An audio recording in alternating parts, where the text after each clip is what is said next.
Hey folks, Quill18 here, bringing you another game commentary. Since I still have not gotten a new wireless card for my computer and I'm stuck in a very laggy setup, it's going to be a couple more days maybe until I get back to League of Legends commentaries. In the meantime, here's some more Titan quests. So when we last left off, we had just arrived in the city of Delphi. We talked to the Oracle and gotten our follow-up quests. And I was just about to do some rearranging of my talent trees by talking to this mystic Everything done can be undone. So if I click on a skill icon, it'll remove the skill point. And it starts at 250 gold per point, but it'll go up every time I click. Now I've got 150,000 gold, so the first two will definitely be an easy thing to do, very cheap. The first thing I'm going to do actually is get rid of this takedown skill, since I've been thinking about it, and I don't think I'm going to end up using this as my charge move. Now in Dream Mastery, I know I want to get rid of this AoE. I don't think that's very useful, so you can see the costs go up by 250 gold every click. Actually, now it's skyrocketing every click. Now the next click can cost me 5,000 gold, so this definitely adds up. I'm also going to take a point away from my pet, because I don't think that I want him right now. Bam. Whew, that hurts. Interestingly enough, you cannot undo your masteries. But that's okay. I don't really care about that. So yeah, I think that's good. So what I'm going to focus on... May destiny teach you greatness. Thank you, dude. What I'm going to focus on from this point forward is going to be two things. I'm going to pick up the passive type combat skills, which is, say, from Hunting Mastery, I'm going to finish out Woodlore, which gives me a percentage improvement to my defense ability and attack speed, which is quite valuable, although only with spears and bows. I will probably end up picking up the Art of the Hunt later, which gives me a percentage increase to piercing damage, bleeding damage, and bonus damage to Beastmen and Beasts. And we know there's plenty of Beastmen and Beasts, like, for example, all those satyrs and stuff, but it's not unlocked yet. And in the Dream Mastery, I'm going to pick up the Lucid Dream, actually the entire Lucid Dream tree, pretty much. Well, not so much Temporal Flux, that's not quite as good. But all of Lucid Dream is going to be good, because that just is a percentage increase in my damage. It's just going to increase my raw hitting power, in addition to vitality damage and stuff, which is going to come into play in my attack spells in a moment, I believe. I'm also going to pick up Precognition, which gives me a percentage increase to my offensive and defensive ability, both of which scale very well with Dexterity, or rather, the Dexterity gives me offensive and defensive ability, and this will scale up that effect. So stacking Dexterity will really, really work out quite well. And from the Hunting Master, it will also have a very high defense ability. So I should have fairly improved tankiness from just that. I am going to keep my 1 point in Sonic Touch. I'm not really going to pump it. I may at some later point, but it's not really going to be my primary attack format. I am leaving 1 point in there since it is free and it gives me something to use my left click for, so that's quite good. So I am going to focus on two primary nukes. One is going to be the Phantom Strike, which works a little bit like that takedown move. It does like sort of warp you forward, and then once you phase back in, I guess you can say, you do an attack that does 35% bonus damage, which is really good. Obviously, this scales up really well. Early on, it may not be so amazing. The stuff that gives you a flat damage increase is good, but this will continue to scale up and become very powerful.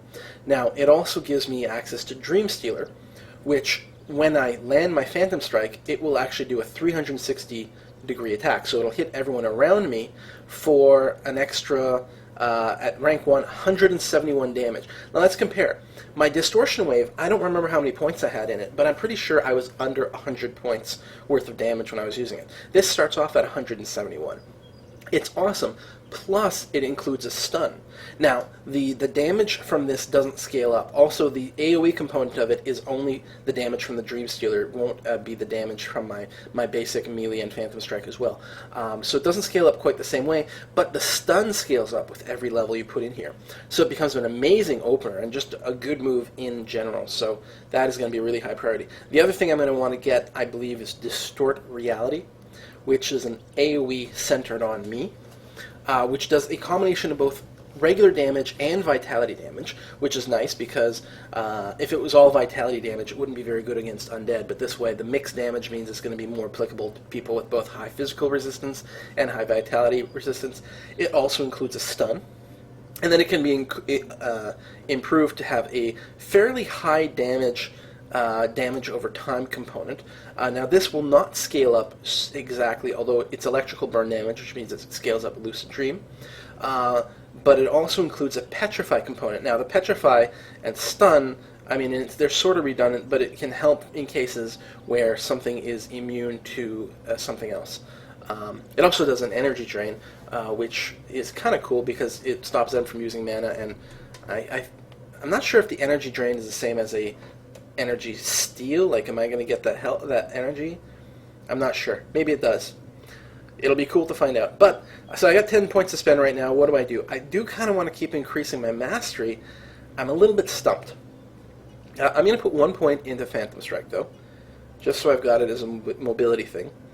And I will probably put 1 point in Dream Stealer as well, because that 1 point will give me a starting damage of 171, which is huge. I mean, let's compare. My melee attacks do 66 damage right now. So untie the strands of fate. Oops, no, I don't want to talk to you again. Your choices have been made. Yeah. So the Dream Stealer will probably one-shot a lot of the stuff I'm fighting right now. Plus it's got the stun, so it's really good. And then what I think I'm going to do is... Oh, man, again, I'm stumped. I can keep pumping this up, at least 2 more points in here, and then start picking up levels and Distort Reality. Which is probably a good idea. I should get at least 1, then I can play with it and see what I think. I'll put in 2 and put in there. I will take this into the wild, and then I will make a decision about whether to improve just my passive combat abilities, or my Phantom Strike, or my Distort Reality. We'll see how it goes.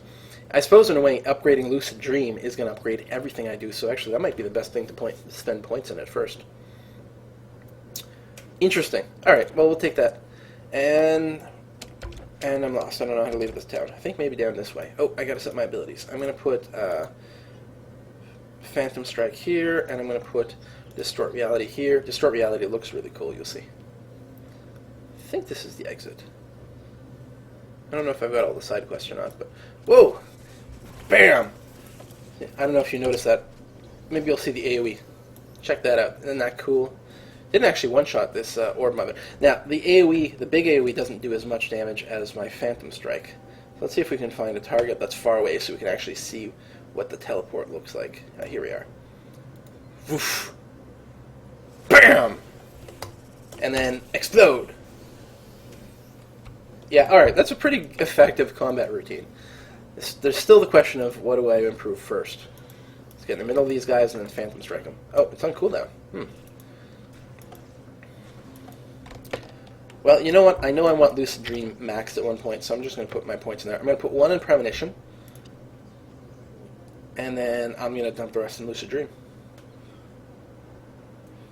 Or Dream Mastery. Oh, man. I suck. I can never make a straight decision. Actually, you know what I'm going to do? I'm going to max out my Dream Mastery, so that way I can get to Temporal Rift and put 1 point in that. It's a very, very large damage over time component for this level, so it'll really pay off. And, of course, the points in the Mastery are never wasted. So I'm a little light on skills now compared to what I used to be, although I think I'm just as effective, if not more so. Look at that. Just right-clicked with my Phantom Strike there and nuke them both. Kabam! I suppose my biggest problem right now is going to be light on mana, so I may have to be a little bit more conservative. Alright, so... Alright, better pick this stuff up. Enough babbling. Let's try to get through all this as fast as possible. I don't even remember what my side quests are. Or if I have one. Grieving Widow. Oh, a Boreman in the Parnassus Caves. That's good, because the Parnassus Caves is where I'm going, so...